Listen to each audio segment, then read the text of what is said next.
Everyone, welcome back to my channel. So आज हम करेंगे बीएससी सेकंड सेमेस्टर जूलॉजी की यूनिट 5 के question digestion and respiration in humans. तो अब पहले हम करेंगे वेरी शॉर्ट टाइप क्वेश्चन, उसके बाद हम करेंगे एमसीक्यूज।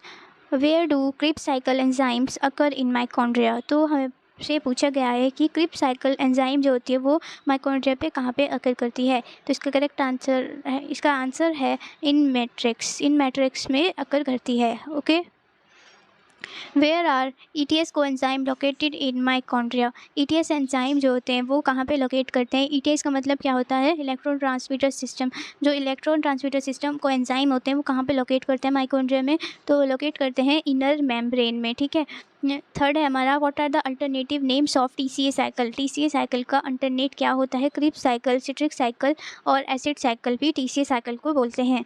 ठीक है, ये हमने यूनिट 3 में भी पढ़ा था।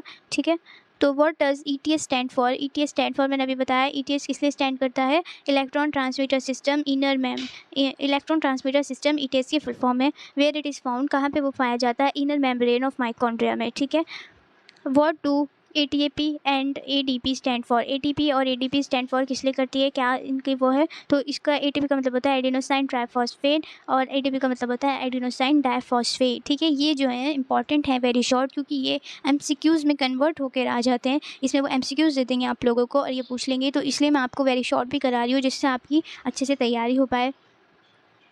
नेक्स्ट क्वेश्चन है हमारा, how many high energy phosphate molecule and form from one glucose molecule. तो हाउ मेनी हाई एनर्जी, हमें कितनी हाई एनर्जी की ज़रूरत है फॉस्फेट मॉलिक्यूल को फॉर्म करने के लिए फ्रॉम वन ग्लूकोज मॉलिक्यूल से, तो हमें चाहिए 36 और 38। Name the enzymes oxysomes represent. Enzyme का नाम बताओ जो ऑक्सीमोस रिप्रेजेंट करता है। तो ऑक्सोम्स कौन रिप्रेजेंट करता है, एटीपी सिंथेट। ठीक है, which is the common raw material in cell respiration. कौन सा कॉमन रॉ मटेरियल होता है सेल रेस्पिरेशन में, ग्लूकोज, सिंपल सी बात है ग्लूकोज होता है। ठीक है, what kind of enzyme are present in mitochondria. कौन सा टाइप का एंजाइम माइटोकॉन्ड्रिया में प्रेजेंट होता है, respiratory enzyme. Give the role of ATPase. ATP का रोल बताओ। एटीपी फॉर्म करता है, ATP formation from ADP, ATP formation होता है एडीपी से। एंड एनर्जी फ्रॉम प्रोटॉन, और एनर्जी लेते हैं प्रोटॉन से, मोटिव फोर्स। ठीक है, नेक्स्ट क्वेश्चन है हमारा, what for is the energy of electron transfer use. कौन सी इलेक्ट्रॉन ट्रांसफ़र होती है वो हम किस में यूज़ करते हैं, टू फोर्स हाइड्रोजन आयन को मूव कराने में इलेक्ट्रॉन ट्रांसफ़र का यूज़ करते हैं मैट्रिक्स के अंदर इंटरमेम्ब्रेन स्पेस तक। ठीक है, what powers the synthesis of ATP. ATP की क्या सिंथेसिस होती है, पावर होती है, return of proton down their electrochemical gradient. Who gave the chemo. Next question है, who give the chemiosmotic theory of ATP synthesis. तो ये किसने दी थी हमें थ्योरी, पीटर मिकेल ने दी थी।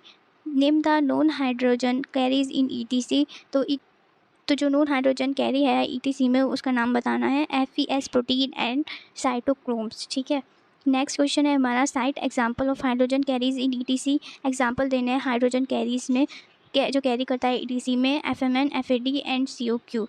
Name the component of protein motive force. Component बताने हैं जो प्रोटीन मोटिव फोर्स में।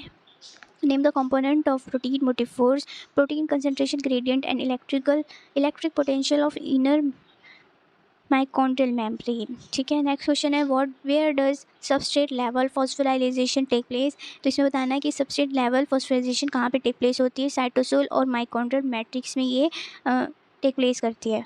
नेक्स्ट क्वेश्चन है, name two shuttle system that transfer electron from cytosolic NADH to mitochondria. तो हमें दो शटल सिस्टम बताने हैं जो ट्रांसफ़र करते हैं इलेक्ट्रॉन को साइटोसोलिक NADH से माइटोकॉन्ड्रिया तक। तो वो है हमारे glycerol phosphate and malate aspartate. ठीक है, नेक्स्ट क्वेश्चन है, which subunit in F1 regulate ATP synthesis. F1 में कौन सा सब यूनिट रेगुलेट करती है, सिंथेसिस करती है एटीपी की, तो 3 अल्फा सब यूनिट करती है। ठीक है, name the subunits of F1 which are actually involve in ATP synthesis. Subunits बतानी है जो F1 में एक्चुअली इन्वॉल्व होती हैं, वो होती हैं बीटा सब यूनिट। ठीक है, 3 beta subunit. Name two animal which carry on anaerobic respiration. 2 animal के नाम बताने हैं जो एनारोबिक रेस्पिरेशन करते हैं। ये तो सिंपल सा क्वेश्चन है, टैपवॉर्म और एस्केरिस करते हैं। Where does exchange of gases occurs in human body. Human body के अंदर कहाँ पे जाके एक्सचेंज होती हैं gases, this is very easy question, lung, alveoli and tissue cells. ठीक है, in which chemical bonds is the energy. अगर इसमें देखिए 22 में जो आता है एल्वेलाई आता है, तो एल्वेलाई पे टिक करना है आपको, ठीक है। एमसीक्यूज में अगर आता है in which chemical bonds is the energy release by oxidation interpret, तो इसमें बताना है केमिकल बॉन्ड्स क्यों, कौन से केमिकल बॉन्ड्स में एनर्जी जो होती है वो रिलीज होती है oxidation interpret high energy phosphate bond में जो होती है, ऐसा होता है, ठीक है। What is floating respiration? Floating respiration क्या होती है? दैट यूजेस कार्बोहाइड्रेट और फैट, जिसमें कार्बोहाइड्रेट और फैट्स यूज़ होता है उसको हम कहते हैं फ्लोटिंग रेस्पिरेशन। नेक्स्ट आते हैं हमारे एमसीक्यूज़, तो लेट्स स्टार्ट। फर्स्ट है हमारा question, hunger centre is situated in. Hunger centre जो होता है वो हमारा कहाँ पे सिचुएटेड होता है, कहाँ पे सिचुएट होता है? तो इसका करेक्ट आंसर होगा हमारा सेरिब्रम एंड हाइपोथैलेमस, ठीक है। सेरिब्रम और हाइपोथैलेमस में हंगर सेंटर सिचुएटेड होता है। The pH of saliva is, हमारा सलाइवा का क्या पीएच होता है? तो इसका करेक्ट आंसर है 6.8, ठीक है। Folds of empty stomach are called, empty stomach को हम क्या बोलते हैं? फोल्ड्स ऑफ एम्प्टी स्टोमच, तो इसका करेक्ट आंसर होगा हमारा ए, रुकाई। फोर्थ क्वेश्चन है हमारा, which is common in amylase, trypsin and rennin. All the, first option है all the proteolytic enzyme, second है all are secreted by stomach, all work in slightly alkaline and medium, all are protein. तो इसका correct answer होगा all are protein, ये सारे protein हैं। Trypsin is different from pepsin because, trypsin जो होता है वो डिफरेंट कैसे होता है पेप्सिन से? तो इसका ऑप्शन दे रखे हैं, it digest protein in acidic medium while pepsin does not, alkaline does alkaline pH. It digests protein in alkaline medium while pepsin does in acidic pH. It digests carbohydrate while pepsin digests protein. Next है none of the above, तो इसका correct answer होगा हमारा B, it digests protein in alkaline medium while pepsin does so in acidic pH, ठीक है। तो सबको पता ही है कि ट्रिप्सिन जो होता है कैसे डिफरेंट होता है पेप्सिन से, क्योंकि वो डाइजेस्ट करता है प्रोटीन को अल्कलाइन में, ठीक है। और वाइल पेप्सिन जो होता है वो एसिडिक पीएच में करता है। Succus entericus is secreted by, जो सक्कस एंट्रिकस है वो किससे सिक्रीट होता है? पार्थोलियन ग्लैंड से, इंटेस्टाइनल ग्लैंड से, गैस्ट्रिक ग्लैंड से, या फिर पेनक्रियाज से? तो इसका करेक्ट आंसर होगा हमारा सी, इंटेस्टिनल ग्लैंड से, ठीक है।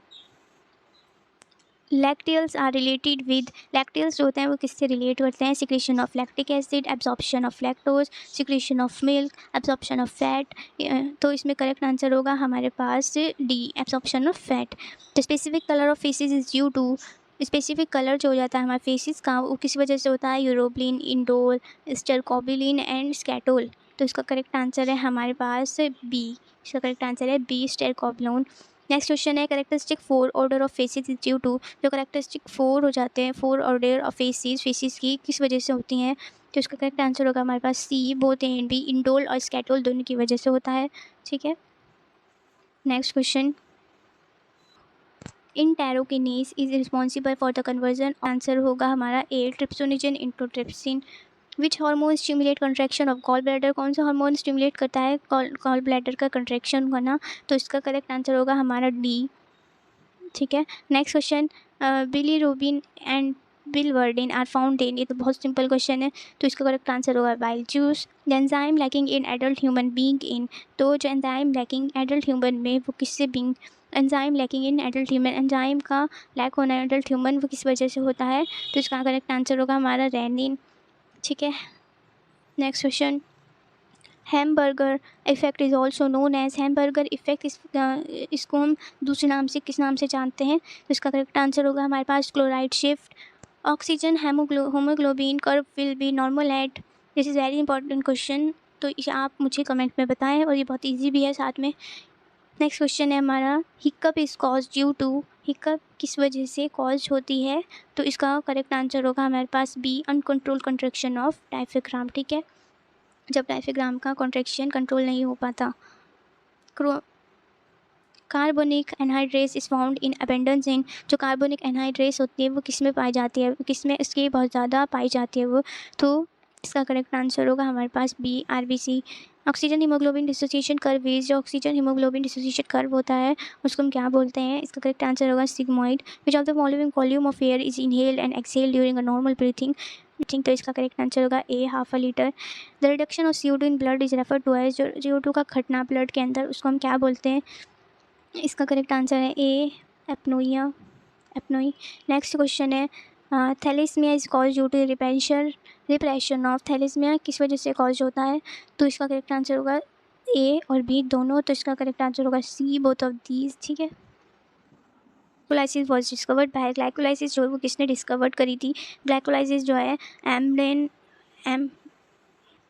तो ग्लाइकोलाइसिस जो है एमडेन, मीरवॉफ एंड पैडनेस ने करी थी, तो इसका करेक्ट आंसर होगा B. Krebs cycle begins with, Krebs cycle जो होती है वो स्टार्ट होती है किस वजह से, तो इसका करेक्ट आंसर होगा C, acetyl coenzyme A. The common pathway of aerobic and anaerobic respiration is, जो कॉमन पाथवे है एरोबिक एंड एनारोबिक रेस्पिरेशन का, तो वो कौन सा है, तो इसमें करेक्ट आंसर होगा हमारा D, glycolysis. The value of respiratory content in anaerobic respiration है, जो वैल्यू है रेस्पिरेटरी कंटेंट की एनारोबिक रेस्पिरेशन में वो कितनी होती है, तो इसमें हमारे करेक्ट आंसर होगा डी, इन्फिनाइट होती है। ड्यूरिंग क्रिप साइकिल की उसमें एसिटाइल कोएंजाइम ये कंबाइन कर लेता है फॉलोइंग फॉर्म, किससे कंबाइन कर लेता है, जो फॉर्म करता है 6C कंपाउंड, तो इसका करेक्ट आंसर होगा हमारा ऑक्सैलिक एसिड। ठीक है। ऑक्सैलिक एसिड के साथ मिलके वो 6C कंपाउंड बनाता है। Which of the following two name represent a single process, two name है बस एक ही चीज़ रिप्रेजेंट करता है, तो इसका करेक्ट वो बताना है, तो इसमें करेक्ट आंसर होगा हमारा ट्राई कार्बोक्सिलिक एसिड और सिट्रिक साइकिल एक होती है, तो ये एक ही चीज़ को रिप्रेजेंट करता है दो अलग अलग नामों से, तो इसका करेक्ट आंसर होगा हमारे डी। ठीक है। तो हमारे इंपॉर्टेंट क्वेश्चन कंप्लीट होते हैं, MCQs भी और वेरी शॉर्ट भी। तो आपको वीडियो पसंद आए लाइक करें, कमेंट करें, सब्सक्राइब करें for more updates. Okay bye.